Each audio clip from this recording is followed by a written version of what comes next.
గర్తిస్తాను. అతడు నా నామ ఎరిగిన వాడు గనక నేను అతన్ని గనపరుస్తాను. శ్రమలో నేను అతనికి తోడై ఉంటాను. దీర్ఘాయుష్షు చేత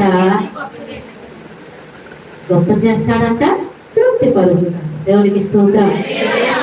దేనితో తృప్తిపరుస్తాడు ఆయన? దీర్ఘాయుష్షు చేత. ఒక దినాన్ని మనం పొడిగించుకోవద్దామా? ఒక్క దినము కాదు, ఒక్క గడి అయినా సరే మనలో పెంచగలిగేటువంటి ఆ ఆధిక్యత లేదు. అది ఎవరు అనుగ్రహించాలంటే పరమందున్నటువంటి దేవుడు మనకి అనుగ్రహించాలి. భక్తుడైనటువంటి యోబు గ్రంథంలో ఒక మాట రాయబడి ఉంటుంది. 29వ అధ్యాయం 18వ వచనంలో, నేను హంస వలె దీర్ఘాయుష్షు కలిగి ఉంటాను. ఆ చివరి వచనంలో ఉంటుంది, హంస వలె, హంస వలె నేను దీర్ఘాయువు గలవాడనవుదును. హంస ఏం కలిగి ఉంటదంట? దీర్ఘాయుష్షు కలిగి ఉంటది. హంసలో ఉన్నటువంటి ప్రత్యేకత మిగతా పక్షులలో ఉంటుందో లేదో తెలియదు, కానీ ఎవ్వరికీ లేనటువంటి ఒక గొప్ప ప్రత్యేకత, ప్రాముఖ్యత ఏంటంటే కదా, ఎవరిని అడిగినా చెప్పగలుగుతారు. ఒక లీటర్ పాలలో ఎన్ని నీళ్ళైనా నువ్వు కలిపి అక్కడ పెట్టు, వాటిని వేరు చేయగలిగే ఆ గొప్ప కృప ఎవరికి ఇవ్వబడింది? హంసకి ఒక్కదానికి ఇవ్వబడిందంట. హంస ఆ నీళ్ళని పాలని చూసి ఏం చేస్తుందో తెలుసా?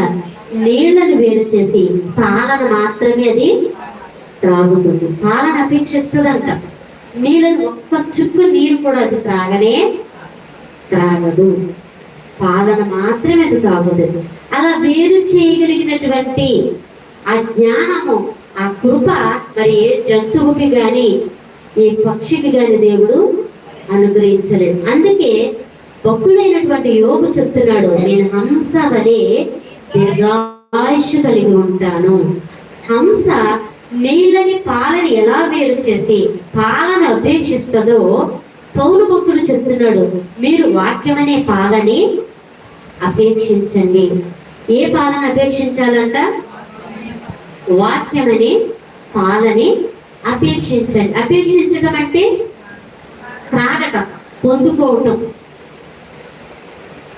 సూలెంతకి పాలెంతకి తేడా ఏంటి?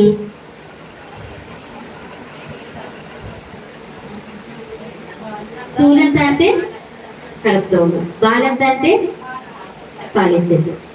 సూలెంతకి పెట్టినట్లుగా పాలెంతకి పెడతారా? సూలెంత ఏం అడిగినా పెడతారా లేదా? అడిగినా పెడతారు, అడగకపోయినా పెడతారు. ఎందుకంటే ఆ పుట్టేవాడు సొంత దాచుకొని పుడతాడాను, లేకపోతే ముగ్గు సొట్టగా పడుతుందాను, తను వంకరగా పడతాడను, ఏదో రకరకాలుగా ఆలోచనలు ఉంటాయి. కాబట్టి ఆమె అడిగినవి కూడా అన్ని కోరికలు కూడా తీరుస్తారు.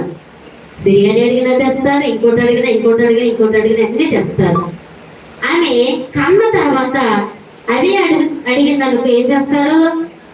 నాకు తీసుకురండి బిర్యానీ అంటే తీసుకొస్తారా? అప్పుడంటే పెట్టావు, అప్పుడు నువ్వెవరు? సూలెంతవి, ఇప్పుడు బాలెంతవి. అప్పుడు తిన్నట్లుగా ఇప్పుడు నీవు, అప్పుడు చేసినట్లుగా ఇప్పుడు నీవు చెయ్యకూడదు. ఒకవేళ అలాగా సూలెంతగా నువ్వు తిన్నవి చేసినవి బాలెంతగా నువ్వు చేసావనుకో, అప్పుడు ఎవరికి తేడా చేస్తుంది? తల్లికి తేడా చేస్తుంది, బిడ్డకి తేడా చేస్తుంది, తర్వాత డబ్బుకి కూడా చేస్తుందా లేదా? చేస్తుంది. కాబట్టి మేము అప్పుడు పెట్టినట్లుగా ఇప్పుడు మేము పెట్టకూడదు.